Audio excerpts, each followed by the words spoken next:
నమస్తే, welcome to next G news. ఈనాటి వార్తా విశేషాలు. త్వరలోని రాష్ట్ర వ్యాప్తంగా అన్నా క్యాంటీన్లు వస్తాయని మంత్రి నారాయణ స్పష్టం చేశారు.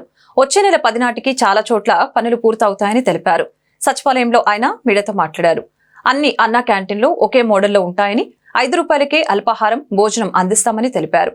రాష్ట్ర వ్యాప్తంగా డయేరియా వ్యాప్తి చెందుతుందన్న ఆయన పిడుగురాళ్లలో నీరు కలుషితమై 100 మందికి డయేరియా సోకిందని చెప్పారు. పైపుల మరమ్మతులు చేయటం వల్లనే కొన్ని ఇబ్బందులు వచ్చాయని తెలిపారు. మురికి కాల్వల నిర్వహణ విషయంలో జాగ్రత్తగా ఉండాలని మున్సిపల్ అధికారులకి స్పష్టమైన ఆదేశాలు ఇచ్చామని తెలిపారు. సీల్డ్ తీసేందుకు 106 పురపాలక సంఘాలకు 50 కోట్లు విడుదల చేసినట్లు చెప్పారు. సీల్డ్ తీయడంతో పాటు 24 గంటల్లో దానిని తరలించాలని చెప్పారు. లేదంటే కఠిన చర్యలు తప్పవని హెచ్చరించారు.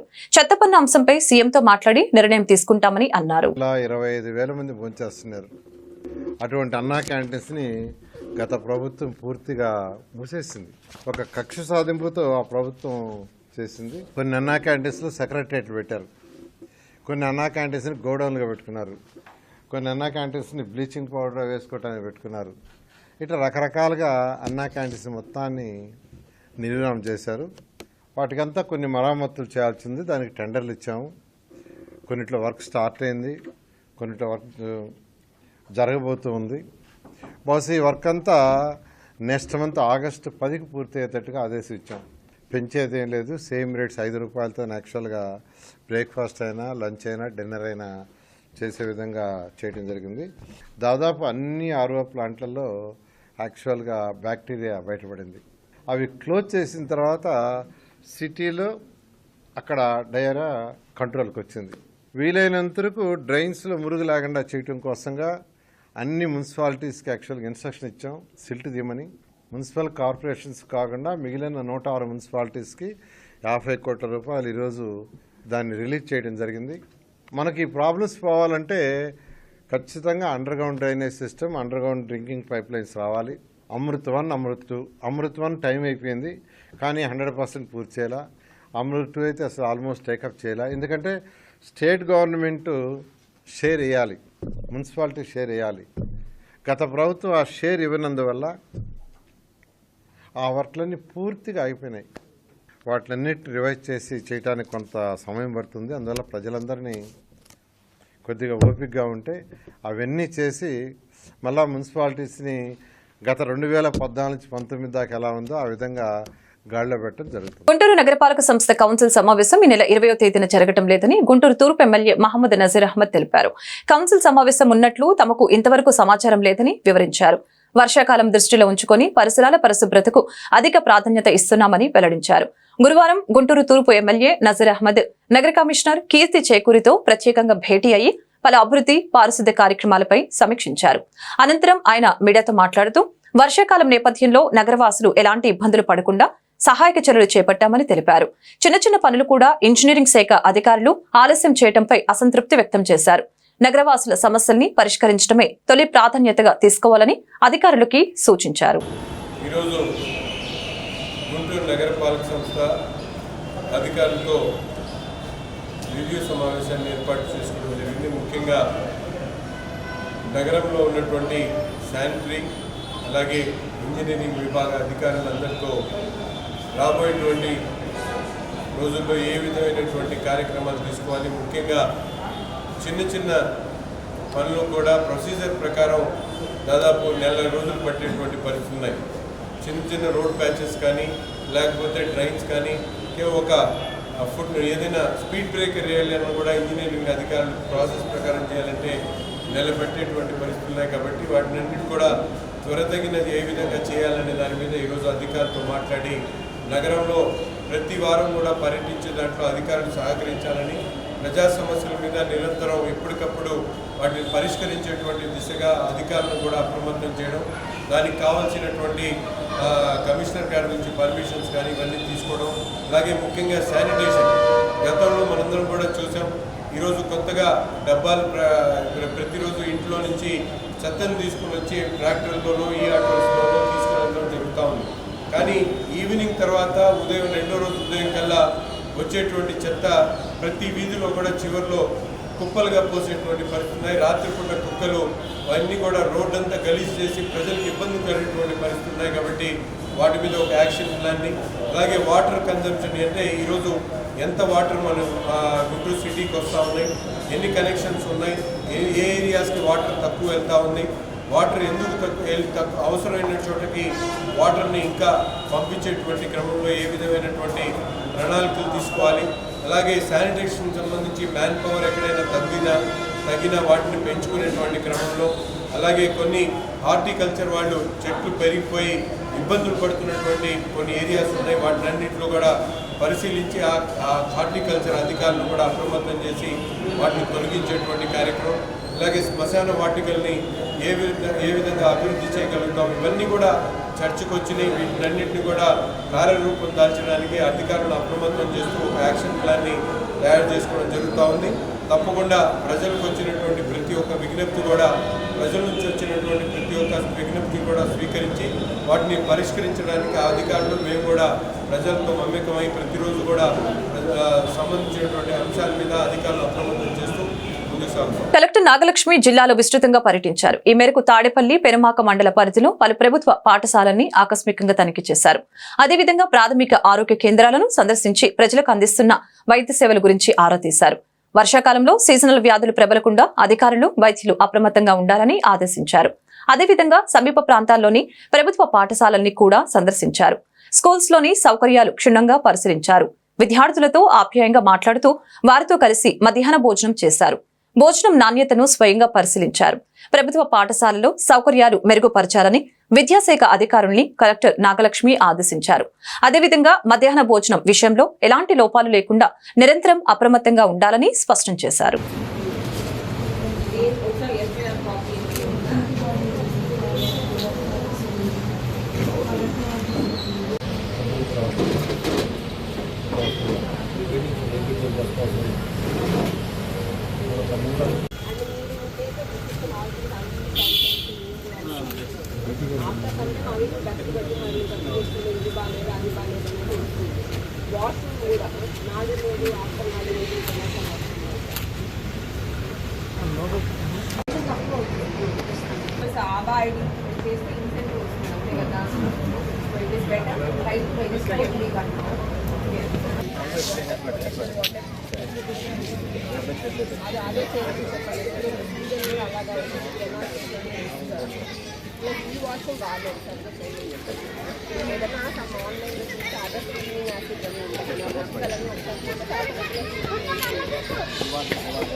సీఎం చంద్రబాబుకు వైఎస్ఆర్సీపీ అధినేత YS Jaganmohan Reddy strong counter ఇచ్చారు. రాష్ట్రంలో రాక్షస పాలన కొనసాగుతుంది. లా అండ్ ఆర్డర్ అన్నది ఎక్కడ కనిపించడం లేదు. ప్రజల మాన ప్రాణాలకు రక్షణ లేకుండా పోయింది. వైఎస్ఆర్సీపీని అనగతొక్కాలన్న కోణంలో ఈ దారుణాలు పాల్పడుతూ ఉన్నారని ట్విట్టర్ వేదికగా వైఎస్ జగన్ మండిపడ్డారు. కొత్త ప్రభుత్వం వచ్చి నెలన్నర రోజుల్లోనే ఆంధ్రప్రదేశ్ అంటే హత్యలు, అత్యాచారాలు, రాజకీయ కక్షలతో చేస్తున్న దాడులు, విధ్వంసాలకు చిరునామాగా మారిపోయింది. నిన్నటి వినుకొండ హత్య ఘటన దీనికి పరాకాష్ట. నడి రోడ్డుపై జరిగిన ఈ దారుణ కాండ ప్రభుత్వానికి సిగ్గుచేటు.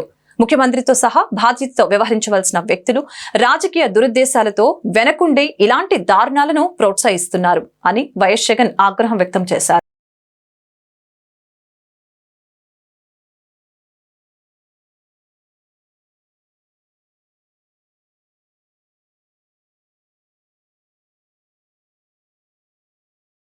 హింస, విధ్వంసం, అరాచకం, అన్యాయం, అవినీతి గురించి జగన్ మాట్లాడటం వింతగా ఉందని మంత్రి నారా లోకేష్ విమర్శించారు. ఈ మేరకు ఆయన ట్విట్టర్ వేదికగా పోస్టు చేశారు. రాష్ట్రంలో బాధితులనే నిందితులుగా చేసిన చీకటి రోజులు పోయి నెల దాటింది. కూటమి ప్రభుత్వం మిగిలిన ఆ అరాచకపు ఆనవాళ్లను కూడా కూకటి వేళ్లతో పికిలించేస్తోంది. ప్రజా తీర్పుతో ఉనికి కోల్పోయిన జగన్ అసత్య ప్రచారాలతో అబద్ధపు పునాదులపై మళ్లీ నిలబడాలని చూస్తున్నారు. రాష్ట్రంలో ఎక్కడ ఏం జరిగినా హత్య రాజకీయాలంటూ ప్రభుత్వానికి అంటగట్టే ప్రయత్నం చేస్తున్నారని మండిపడ్డారు. రాష్ట్రంలో శాంతి భద్రతలు నిర్వీర్యమయ్యాయని మాజీ మంత్రి గుడివాడ అమర్నాథ్ ఆరోపించారు. వినుకొండ సంఘటన దేశాన్ని కదిపివేసిందని, పార్టీకి చెందిన మైనార్టీ నేత చేతులు నరికి దారుణంగా హత్య చేశారని తెలిపారు. ఎంపీ మిథున్ రెడ్డిపై రాళ్ల దాడి చేయడం, మాజీ ఎంపీ రెడ్డప్ప వాహనాన్ని తగలపెట్టారని తెలిపారు. ఎంపీపై రాళ్ల దాడి ప్రజాస్వామ్యంలో ఎంతవరకు సమంజసమని ప్రశ్నించారు. కూటమి ప్రభుత్వం అధికారంలోకి వచ్చిన తర్వాత రాష్ట్రంలో అరాచకాలు పెరిగిపోయాయని అమర్నాథ్ మండిపడ్డారు. పచ్చనేతలు రాష్ట్ర వ్యాప్తంగా అరాచకాలు సృష్టిస్తున్నారని ధ్వజమెత్తారు. కూటమి అధికారంలోకి వచ్చాక 31 మంది ప్రాణాలు బలిగొన్నారని, 35 మంది ఆత్మహత్యలకు పాల్పడేలా చేశారని విమర్శించారు. వైఎస్ఆర్సీపీ నేతల ఆస్తుల్ని ధ్వంసం చేస్తున్నారని దుయ్యపట్టారు. ఏ రకమైనటువంటి అరాచకాలు కూటమి పార్టీలకు సంబంధించినటువంటి నాయకులు కానీ వారి కార్యకర్తలు కానీ రాష్ట్ర వ్యాప్తంగా ఏ రకంగా విధ్వంసం సృష్టిస్తూ ఉన్నారో అన్నటువంటిది మనందరం కూడా చూస్తూ ఉన్నాం. సరే, 5 సంవత్సరాలు పరిపాలన చేసినటువంటి వైఎస్ఆర్ కాంగ్రెస్ పార్టీని కాదని, జగన్మోహన్ రెడ్డి గారు చేసినటువంటి సంక్షేమాన్ని కాదని, అంతకన్నా ఇంకా ఎక్కువ సంక్షేమ కార్యక్రమాలు కూటమి ప్రభుత్వం, కూటమి పార్టీలు ఎన్నికల్లో హామీ ఇవ్వడం, జగన్మోహన్ రెడ్డి గారి కన్నా మేరుగా ఇంకా సంక్షేమ పథకాలు అందిస్తారనో అభివృద్ధి చేస్తారో అన్నటువంటి ఉద్దేశంతో ప్రజలు అధికారాన్ని ఇవ్వడం, ఇవన్నీ ఇచ్చిన తర్వాత గడిచినటువంటి 45 రోజులుగా ఏం సాధించారు అని అంటే, గడిచినటువంటి 45 రోజుల్లో దాదాపు 1000కు పైగా అనేక రకాలైనటువంటి దాడులు సృష్టించారు. ఏకంగా 31 మంది ప్రాణాలు బలిగొన్నారు. దాదాపు 35 మంది ఆత్మహత్యలు చేసుకునేటువంటి దానికి ప్రేరేపించారు. దాదాపు 300కు పైగా హత్యా ప్రయత్నాలు చేశారు. ప్రభుత్వ ఆస్తుల మీద దాదాపు 400-500 ప్రభుత్వ ఆస్తుల మీద దాడులు చేశారు. 500 పైచిలకు ప్రైవేట్ ఆస్తుల మీద దాడులు చేశారు. ఏ రకంగా ఆడపిల్లల మీద జరుగుతున్నటువంటి అఘాయిత్యాలు చూస్తూ ఉన్నాం. కర్నూలులో కానీ, లేదా మొన్న రాంబిల్లిలో కానీ, నిన్న గాజువాకలో కానీ అనేక రకాలుగా పూర్తిగా లా అండ్ ఆర్డర్ అనేటువంటిది ఆంధ్రప్రదేశ్ రాష్ట్రంలో పూర్తిగా నిర్వీర్యమైపోయి, ఏ ఒక్క వ్యక్తికి కూడా ఈ రాష్ట్రంలో శాంతి భద్రతలు ఉన్నాయి, క్షేమంగా బయటికి వెళ్తే మళ్ళీ తిరిగి రాగలుగుతాం అన్నటువంటి నమ్మకాన్ని కోల్పోయేటువంటి విధంగా గడిచినటువంటి 45 రోజులు ఈ రాష్ట్రంలో కూటమి ప్రభుత్వం రాష్ట్ర ప్రయోజనాలను దృష్టిలో ఉంచుకొని రాష్ట్ర ముఖ్యమంత్రి నారా చంద్రబాబు నాయుడు దేశ ప్రధాని మోడీతో క్లియర్ కట్ గా వ్యవహరించాలని సిపి రాష్ట్ర కార్యదర్శి రామకృష్ణ స్పష్టం చేశారు. 3వ మోడీ ప్రధాని కావడానికి కారణమైన చంద్రబాబుకు ఢిల్లీలో దిక్కు లేకుండా పోయిందని ఎద్దేవా చేశారు. ఏపీలో ప్రభుత్వ ఉద్యోగులకు జీతాలు ఇవ్వాలంటే అప్పు చేయవలసిన దుస్థితి నెలకొందని తెలిపారు. గుంటూరు కొత్తపేట సిపిఐ జిల్లా కార్యాలయంలో గురువారం జిల్లా జనరల్ బాడీ సమావేశం జరిగింది. ఈ సమావేశంలో ముఖ్య అతిథిగా రామకృష్ణ పాల్గొన్నారు. ఈ మేరకు ఆయన మీడియాతో మాట్లాడారు. మోడీ ప్రభుత్వం 10 ఏళ్లుగా ఏపీని మోసం చేసిందని ఆరోపించారు. ఇప్పుడు రాష్ట్రానికి మంచి అవకాశం వచ్చిందని, తద్వారా రాష్ట్ర అభివృద్ధికి కావాల్సిన నిధులు సమీకరించుకోవాల్సిన బాధ్యత చంద్రబాబు సర్కార్పై ఉందని తెలిపారు. ఢిల్లీలో ఏం జరిగిందో చంద్రబాబు ప్రజలకు చెప్పాలని డిమాండ్ చేశారు. మోడీ పాలనలో దేశం బలహీనపడిందని తెలిపారు. ప్రజల మధ్య మత విద్వేషాలు రెచ్చగొడుతున్నారని మండిపడ్డారు. దేశంలో నిరుద్యోగ సమస్య రికార్డు స్థాయిలో పెరిగిపోయిందని ఆందోళన వ్యక్తం చేశారు. అంబానీ, ఆదానీలకు మోడీ ఊడిగం చేస్తూ దేశాన్ని గాలికి వదిలివేశారని ధ్వజమెత్తారు. ఈ సమావేశంలో సిపిఐ రాష్ట్ర సహాయ కార్యదర్శి ముప్పాల నాగేశ్వరరావు, అక్కినేని వనజ, జిల్లా కార్యదర్శి జంగాల అజయ్ కుమార్, నగర కార్యదర్శి కోట మాల్యాద్రి, వెలుగూరి రాధాకృష్ణమూర్తి, తిరుపతయ్య తదితరులు పాల్గొన్నారు. ఆర్థిక మంత్రి గారు ఇంటర్వ్యూ ఇవ్వాలా, ప్రైమ్ మినిస్టర్ గారిని కలవాలా, ఇతర మంత్రులు కలవలేకపోయాడు. వెంటనే 24 గంటల్లోనే మళ్ళీ ప్రత్యేక విమానంలో వెనక్కి తిరిగి వచ్చేసాడు. కాబట్టి ఏమంటే ముఖ్యమంత్రి గారు స్పష్టమైన వైఖరితో రాష్ట్ర అభివృద్ధి కోసము కేంద్ర ప్రభుత్వం పైన నిలదీసి మాట్లాడాలి. గత 10 ఏళ్ళుగా అవునన్నా కాదన్నా ఈ రాష్ట్రానికి కేంద్రంలో అధికారంలో ఉన్న నరేంద్ర మోడీ ప్రభుత్వము పూర్తిగా అన్యాయం చేసింది. అన్ని రంగాల్లో అన్యాయం చేసింది. ఒక్క వాగ్దానాన్ని కూడా అమలు చేయలేదు. ప్రత్యేక హోదా ఇవ్వలే, విభజన హామీలు అమలు చేయలే, చివరికి అబద్ధాలు చెప్పింది. విశాఖ రైల్వే జోన్ ఎందుకు పెట్టలేదంటే మాకు సైట్ లేదని చెప్తావా? సైట్ ఇవ్వరయ్యా, రైల్వే జోన్ పెడతామంటే. అది జగన్మోహన్ రెడ్డి గవర్నమెంట్ కానీ చంద్రబాబు నాయుడు గవర్నమెంట్ కానీ ఏ గవర్నమెంట్ అయినా రాష్ట్రానికి మేలు జరుగుతుందంటే సైట్ ఇవ్వరా?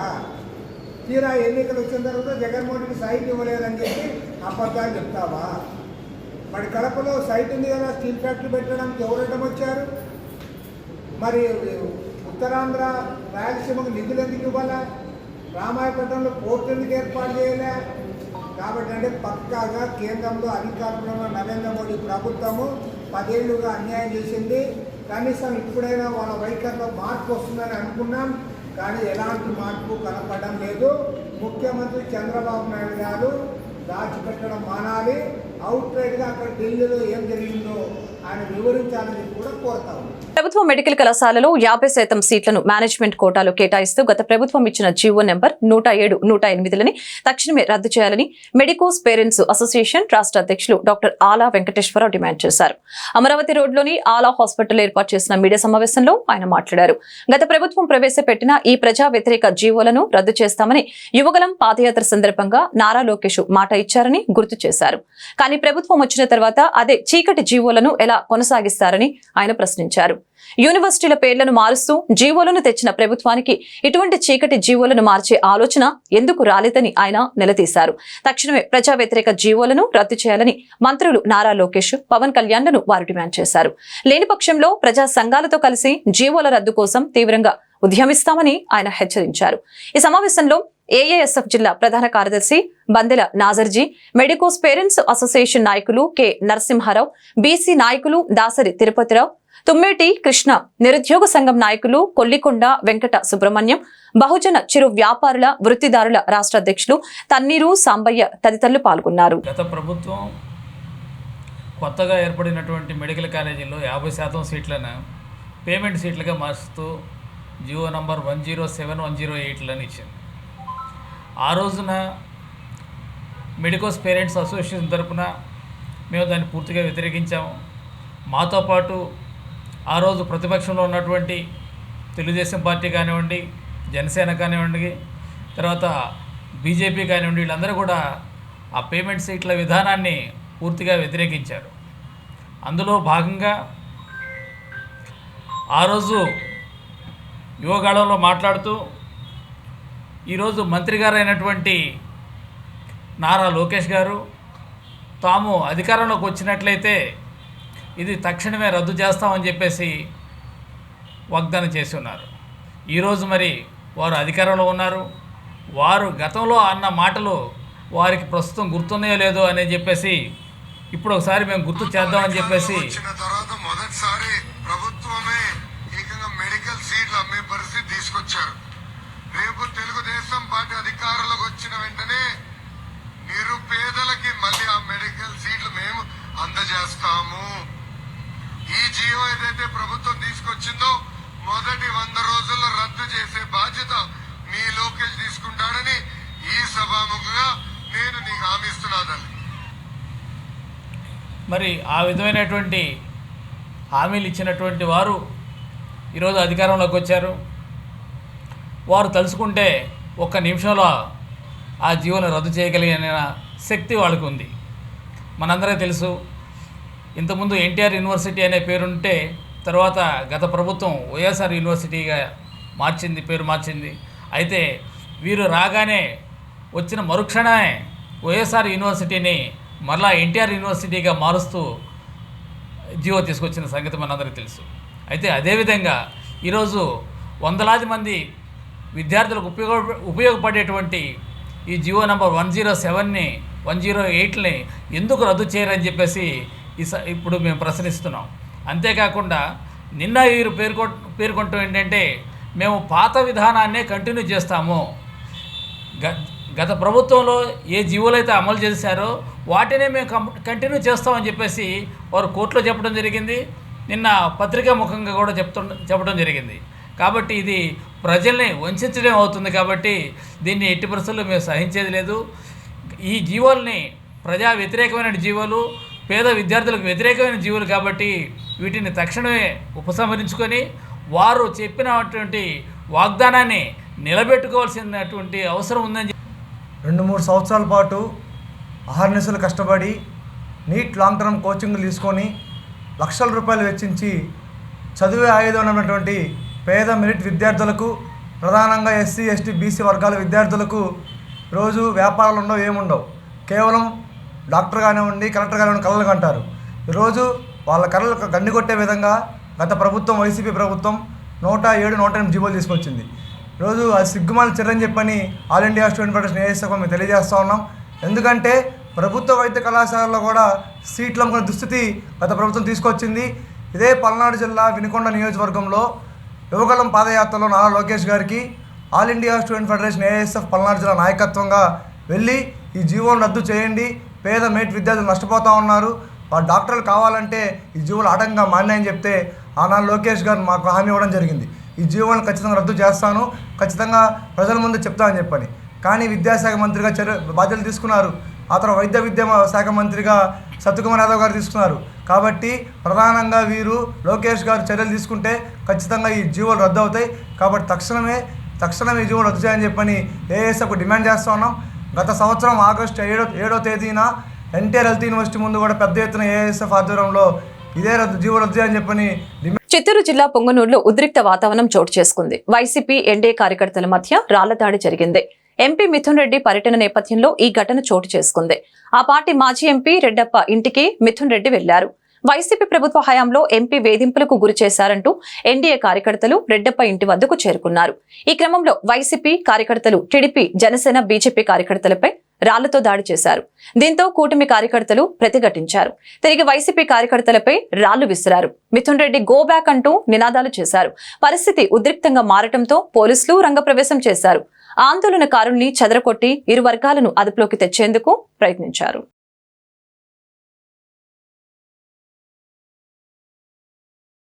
ఈ నెల 19 నుంచి 21 వరకు ఏపీ న్యూరోకాన్ రాష్ట్ర సదస్సు గుంటూరులో జరుగుతుందని GGH superintendent doctor Kiran Kumar చెప్పారు. గురువారం సూపరింటెండెంట్ ఛాంబర్లో ఆహ్వాన పోస్టర్ను ఆయన ఆవిష్కరించారు. ఈ సందర్భంగా డాక్టర్ కిరణ్ కుమార్ మాట్లాడారు. న్యూరో సైంటిస్ట్ అసోసియేషన్ ఆధ్వర్యంలో జరిగే ఈ సదస్సుకు తెలుగు రాష్ట్రాల వైద్యులతో పాటు జాతీయ స్థాయి వైద్యులు కూడా హాజరవుతున్నట్లు ఆయన చెప్పారు. న్యూరాలజీ, న్యూరో సర్జరీ విభాగాల గురించి వైద్య విద్యార్థులకు అవగాహన కల్పించేందుకు ఈ సదస్సు ఉపయోగపడుతుందని ఆయన అన్నారు. ఈ కార్యక్రమంలో doctor Arunakumari, doctor Satyanarayanamurthy, doctor Srinivasarao, doctor Sivaramakrishna పాల్గొన్నారు. సో 3 days ఏపీ న్యూరోకాన్గా ఒకటి తీసుకొని రాష్ట్ర వ్యాప్తంగా ఉన్న న్యూరాలజిస్టులు కానీ, న్యూరో సర్జన్స్ కానీ, న్యూరాలజీ విభాగంలో జరుగుతున్న రీసెర్చ్ యాక్టివిటీస్ ఏంటి, గత రాగల రోజుల్లో ఏం చేయాలి, ఎలా చేయాలి, న్యూరో సైన్సెస్లో ఎంత డెవలప్మెంట్ జరుగుతుందంటే వాళ్ళ తల పెట్టే న్యూరో సర్జన్స్ కూడా ఉన్నారని మనం చూస్తూ ఉన్నాం. జరగాల్సిన అవసరం ఉంది. అది ప్రజల్లో కూడా వెళ్ళాల్సిన అవసరం ఉంది. భవిష్యత్తులో కూడా మరిన్ని రీసెర్చ్ కార్యక్రమాలు చేసి న్యూరాలజీ విభాగంలో, న్యూరో సర్జరీ విభాగంలో మంచి ఆధునికమైన పద్ధతులు కానీ, ఆధునికమైన ప్రొసీజర్స్ కానీ చేసి ప్రజలకు అందుబాటులో తీసుకురావడానికి వీళ్ళు చేస్తున్న కృషి అయితే మాత్రం మనం లెక్క అంత మంచి వర్క్ చేస్తూ ఉన్నారు. ఎస్పెషల్లీ శివరామకృష్ణ. గుంటూరులో న్యూరో సైంటిస్ట్ అసోసియేషను స్టేట్ కాన్ఫరెన్స్ని కండక్ట్ చేస్తున్నది. ఈ నెల 19, 20, 21 తారీఖులు శుక్ర, శని, ఆదివారాలు. శుక్రవారం వర్క్షాపు, శని, ఆదివారాలు కాన్ఫరెన్స్. ఈ కాన్ఫరెన్స్కి మన స్టేట్ మొత్తమే కాకుండా తెలంగాణ స్టేట్ నుంచి, చుట్టుపక్కల మన తమిళనాడు అండ్ కర్ణాటక స్టేట్స్ నుంచి కూడా కొంతమంది డెలిగేట్స్ వస్తున్నారు. త్రూ అవుట్ ఇండియా మనకి స్పీకర్స్, రెన్యూడ్ స్పీకర్స్ అందరూ వస్తున్నారు. వీళ్ళందరూ different aspects of scientific research and advances in the neurology and neuro surgery చెప్తారు. వాళ్ళు చెప్పటము, స్టూడెంట్స్ని ఎంకరేజ్ చేసేందుకు సైంటిఫిక్ ప్రోగ్రాము, పేపర్స్ ప్రజెంట్ చేయటము, పోస్టర్స్ ప్రజెంట్ చేయడం ఇవన్నీ ఉంటాయి. భారీ వర్షాలతో ఏలూరు జిల్లా వేలేరుపాడు మండలంలో ఓ వాగులో కారు కొట్టుకుపోయిన ఘటనలు, అందులోని 5గురు సురక్షితంగా బయటపడ్డారు. బాధితుల్ని అతి కష్టం మీద గ్రామస్తులు, పోలీసులు ఒడ్డుకు తీసుకువచ్చారు. అశ్వరావుపేట నుంచి వేలేరుపాడు వస్తూ ఉండగా ఈ ప్రమాదం జరిగింది. కొట్టుకుపోయిన కారులో 2 మహిళలతో సహా 5గురు ఉన్నారు. కారులో ఉన్న వారిని డ్రైవర్ రామారావు, జ్యోతి, గడ్డం కుందన్ కుమార్, సాయి జ్యోతి, గడ్డం జగదీష్ కుమార్ గా గుర్తించారు. కొద్ది దూరం వెళ్లాక కారు నుంచి బయటకు వచ్చి వాగులోని పొదల్లో ఆ 5గురు చిక్కుకున్నారు. ఎన్డీఆర్ఎఫ్ సిబ్బంది వచ్చేలోపే పోలీసులు స్థానికుల సహాయంతో బాధితుల్ని ఒడ్డుకు చేర్చారు.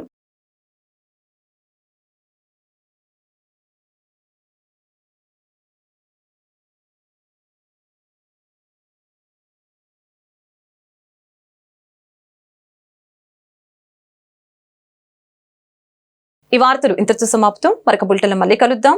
నమస్కారం.